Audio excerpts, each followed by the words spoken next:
कि कलोटे को देखकर उसे शदीद सदमा पहुंचा है। इसका मतलब ये हुआ कि रीना की जड़ें तुम्हारे गिरोह के अंदर तक फैली हुई हैं। मैंने खुश्क लहजे में कहा, मुझे बताओ कि ऐसी सूरत में कोई क्या कर सकता है? वह नहीं मान सकती, क्लारा ने ईरानी अंदाज में कहा। जरूर कहीं कोई गलतफहमी हुई है।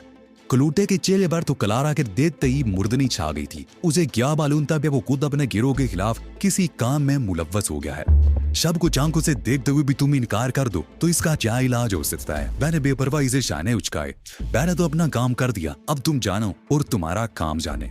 क्लारा उस शख्स को घूरने लगी। तू सुन रहा है? उसने यूं कहा जैसे वो शख्स बहरा हो। बता दिया ये सब कुछ दुरुस्त है? तू दुश्मनों का आलाकार बना हुआ है?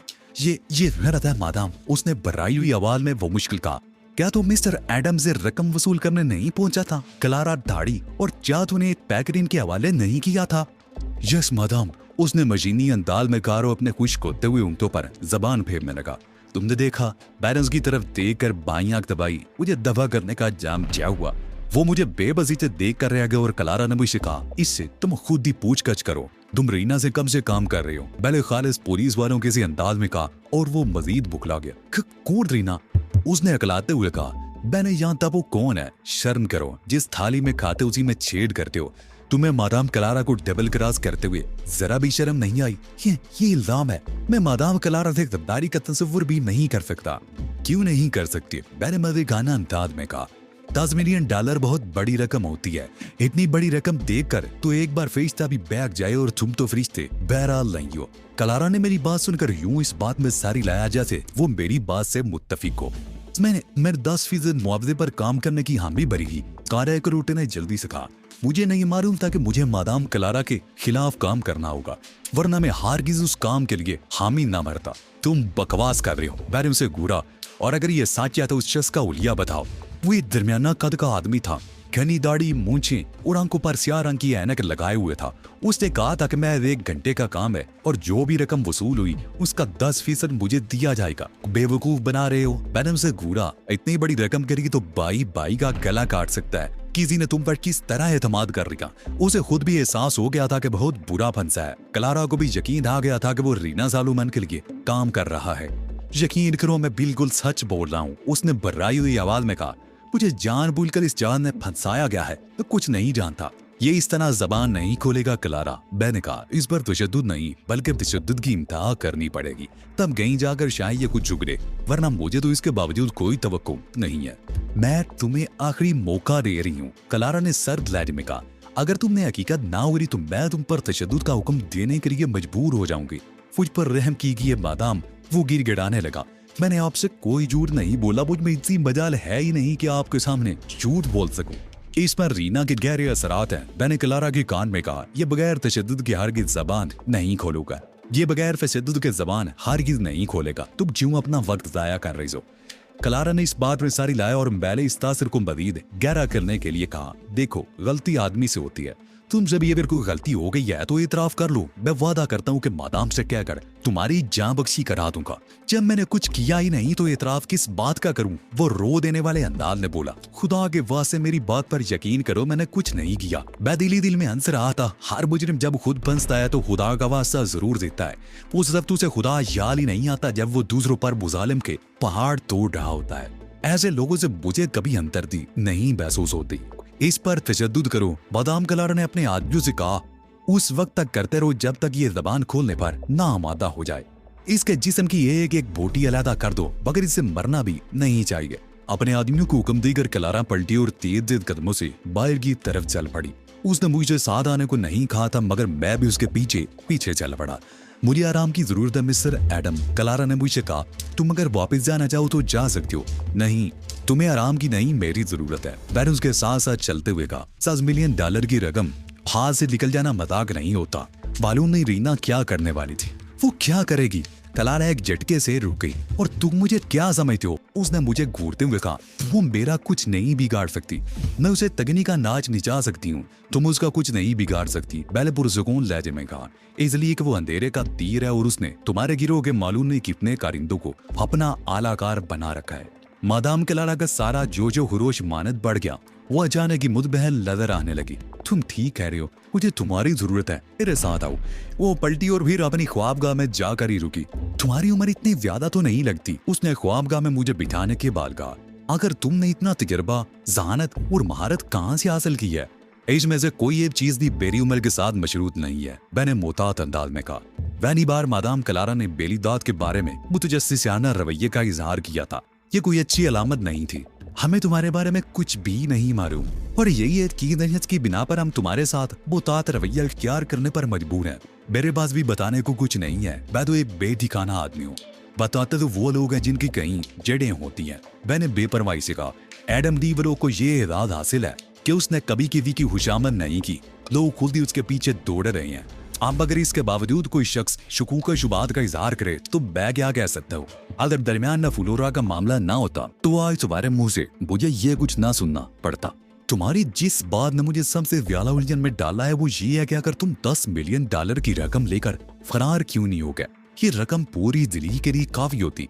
तुम्हारे रास्ते में कोई रुकावट भी नहीं थी। मुझे तो शुबा होने लगा है कि तुम जराइम पेशा तो हारगिज नहीं हो। छोटी मोटी रकम पर मेरी नीयत कभी खराब नहीं होती। मैंने मुस्कुरा कर कहा, लिहाजा अपने दिमाग में इस किस्म के ख्यालात को जगह मत दो। मैं कह रही हूँ इतनी बड़ी रकम हासिल होने के बाद तुम्हें पूरी जिंदगी कुछ करने की जरूरत ही नहीं थी और तुम इसे छोटी मोटी रकम करार दे रहे हो। मादाम क्लारा ने आंखें निकाली। क्या तुम मुझे मरूब करने की कोशिश कर रहे हो? मुझे ऐसी कोई कोशिश करने की जरूरत नहीं पड़ी, लेकिन मैं तुम्हारी इस बात से मुत्तफिक नहीं हूँ। इस रकम को खर्च करने के नतीजे में मुझे अपनी सारी जिंदगी जेल में गुजारनी पड़ती। क्या कहना चाहती हो? तरारा ने तेज लहजे में कहा। इससे बेहतर जाली करेंसी मैं खुद तैयार कर चुका हूँ। मैंने मुस्कुराकर कहा और मादाम क्लारा उछल पड़ी। उसकी आंखें हैरत की ज्यादती से फैल गई। तुमने ये कैसे शिनाख्त किया कि जाली करेंसी है? उसने तकरीबन हामते हुए कहा। जाली करेंसी शिनाख्त करने के लिए भूले कुछ नहीं करना पड़ता, मैं सिर्फ एक नजर डालकर असलम और नकल की तमीज कर सकता हूँ। और मेरी यह सलाहियत सिर्फ करेंसी तक ही महदूद नहीं है, बैजली और नकली जेवरात और कीमती पत्थर भी इतनी आसानी से शिनाख्त कर लेता हूँ। मादाम क्लारा बेचैन सी अंदाज में सोफे पर गिर पड़ी। समझ में नहीं आता कि तुम चीज क्या हो, उसने बेबसी से कहा। कभी तुमने किसी से धोखा भी खाया है? धोखे खा खा कर ही तो इस मुकाम तक पहुंचा हूँ, मैंने मुस्कुरा कर कहा। मगर लोग समझते हैं कि मुझे घर बैठे सब कुछ हासिल हो गया है। और यदि तुम्हें नोटों की जाली होने के बारे में ही ना होता तो? मादाम क्लारा ने पूछा। फ्लोरा को साथ लेकर फरार हो गया होता। तुम झूठ बोल रहे हो, मादाम क्लारा हंस पड़ी। कोई भी अपनी नीयत का खोट इतनी सफाई से जाहिर नहीं करता। तुम गलत चक्कर में पड़कर खुद को उलझा रही हो, मुझ पर शुबा करके और मेरे बारे में सोच कर खुद को हल्कान कर रही हो। और इससे तुम्हें कुछ फायदा हासिल नहीं होगा बल्कि नुकसान ही होगा। असल मसले की तरफ से तुम्हारी तवज्जो हट जाएगी। तुम्हारा असल मसला रीना है। उसकी तंजीम फाल्कन जदीद तरीन साइंटिफिक तरीके पर काम करती है और तुम उन्हीं फरसूदा तरीकों में उलझी हुई हो। अगर यही हाल रहा तो वो तुम पर छा जाएगी। मुझे बताओ मैं क्या करूं? मादाम क्लारा ने बेबसी से कहा। जिंदगी में पहली बार इतनी बेबसी महसूस कर रही हूँ। माफ करना, तुमने रीना को बेनकाब करने की कोई संजीदा कोशिश ही नहीं की, वरना ये इतना बड़ा मसला नहीं था। तो तुमने कौन सा तीर मार लिया? सवालात तो तुमने बहुत किए मगर नतीजा क्या निकला? इस हद तक तो साबित हो गया कि उसकी मालूमात का जरिया तुम्हारे अपने लोग हैं। देख लो वो उसके लिए कितने अहम काम सर अंजाम दे रहे हैं। अब तुम अपने ही आदमी की जबान ना खुलवा सको तो मैं क्या कर सकता हूँ? मैं तो हिलकर ही रह गई हूँ, क्लारा ने कहा। मालूम नहीं कौन कौन उसके लिए काम कर रहा होगा। ट्रांसमीटर पर मौसूल होने वाली कॉल से हमारी गुफ्तगू का सिलसिला मुनक़ते हो गया।